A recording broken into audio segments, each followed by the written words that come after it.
Now that you know how to multiply rational expressions, we're going to look at dividing rational expressions. So what that means is we're going to have a fraction such as a over b divided by c over d. Okay, so think back to, again, elementary school when you are multiplying and dividing fractions. Instead of going straight across, we're going to multiply by the reciprocal. So what this means is we are going to actually change this from a over b divided by c over d to a over b times d over c. Okay, notice we've simply done the reciprocal of this second fraction. We flipped it over. Then we're going to take and multiply straight across the top and straight across the bottom. So just like before, which would give us a times d over b times c.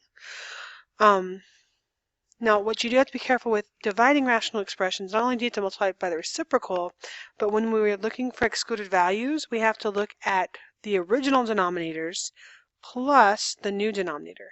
So in this case, our excluded values would be that b cannot equal 0 because of this first one here, d cannot equal 0, and c cannot equal 0. So that's a little bit trickier than when we multiply because you have to pay attention to so much.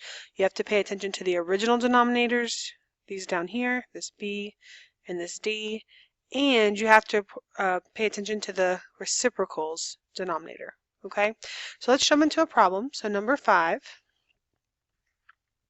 So we're going to do, let's see, 7x over 2x minus 10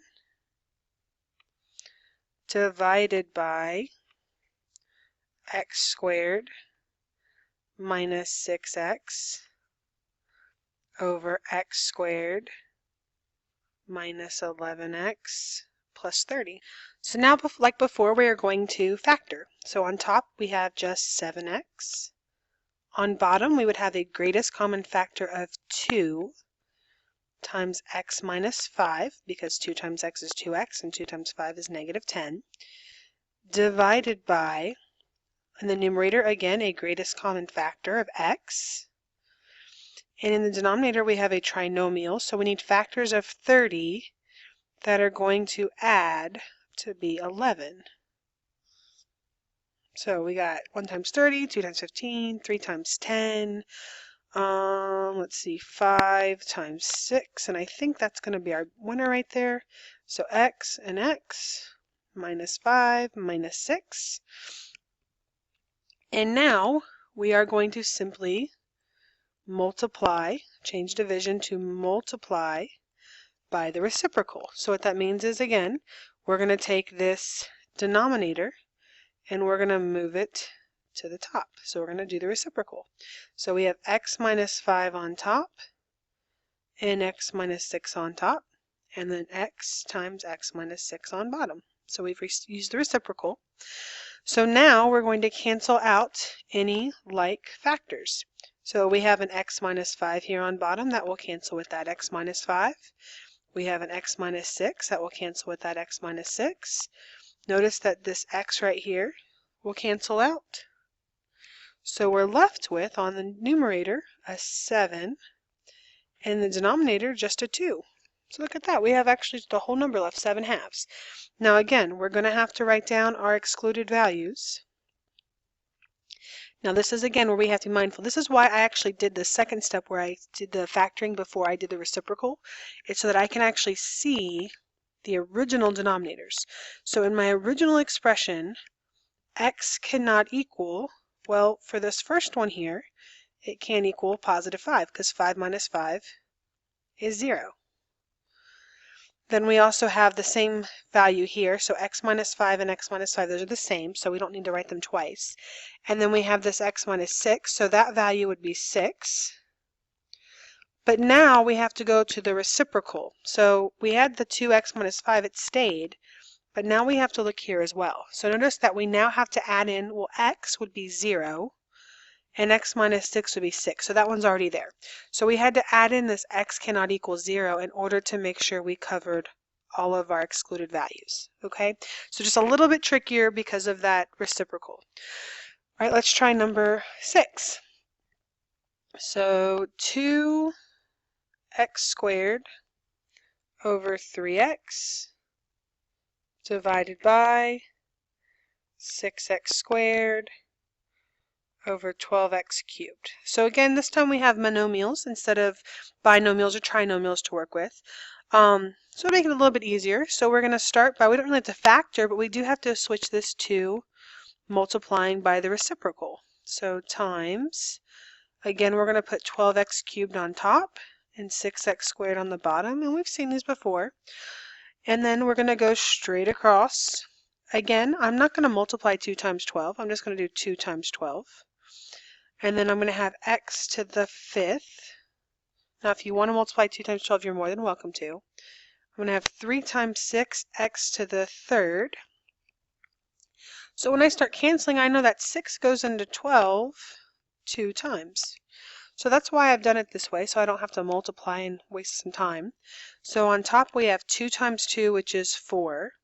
Now remember, these x's here, we're going to have to subtract their exponent. So 5 minus 3 is 2. So we're going to have x squared on top. And then that 3 is left on bottom. And the values that do not work here, our excluded values, are going to be 0. Because notice the original expression had an x in the bottom, as did the reciprocal. So that value is just going to be 0. So there is our simplification. Okay, so I would like for you to try number 7. So number 7 is going to be 6x squared plus x minus 15 over 4x squared divided by 3x squared plus 5x. So go ahead and try that problem. When you're done, turn the video back on. Alright, hopefully you're ready for the answer now. So hopefully you got 2x minus 3 over 4x cubed, where x cannot equal 0 or negative 5/3. Quick little tip.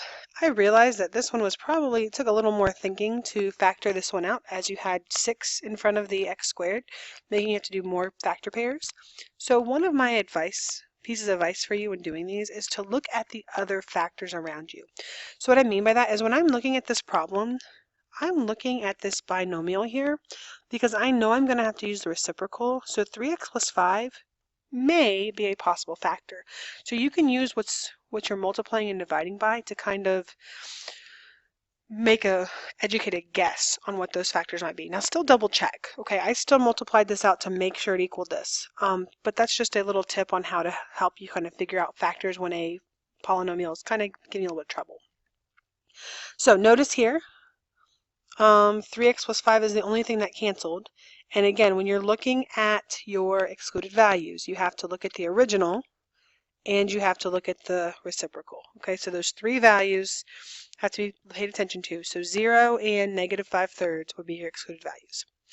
All right, we're going to do number 8 together because it looks a little different. So we're going to have x squared plus 4x and then x plus 4 over x squared minus x. Now, this might look a little scary, but here's the good news. This symbol right here, that guy right there, that's just the division bar. So it's the same thing that we've been doing. It just looks a little different. This is called a complex fraction, or you have a fraction in the numerator or the denominator as well. Typically, the longest bar is the one that is going to be the division. So I try to make that noticeable for you. Sometimes it's hard to tell, but there you go. So when we're doing this, we would simply change this to x squared plus 4x in parentheses divided by x plus 4 over x squared minus x. So why don't you take it from there, try to simplify this down, and when you're ready, turn the video back on.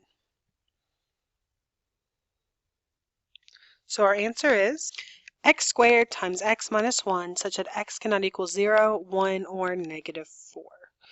Okay, so again, remember when you're finding your excluded values, you have to look at the original, plus you have to look at the new, okay? All right, that's it for this video.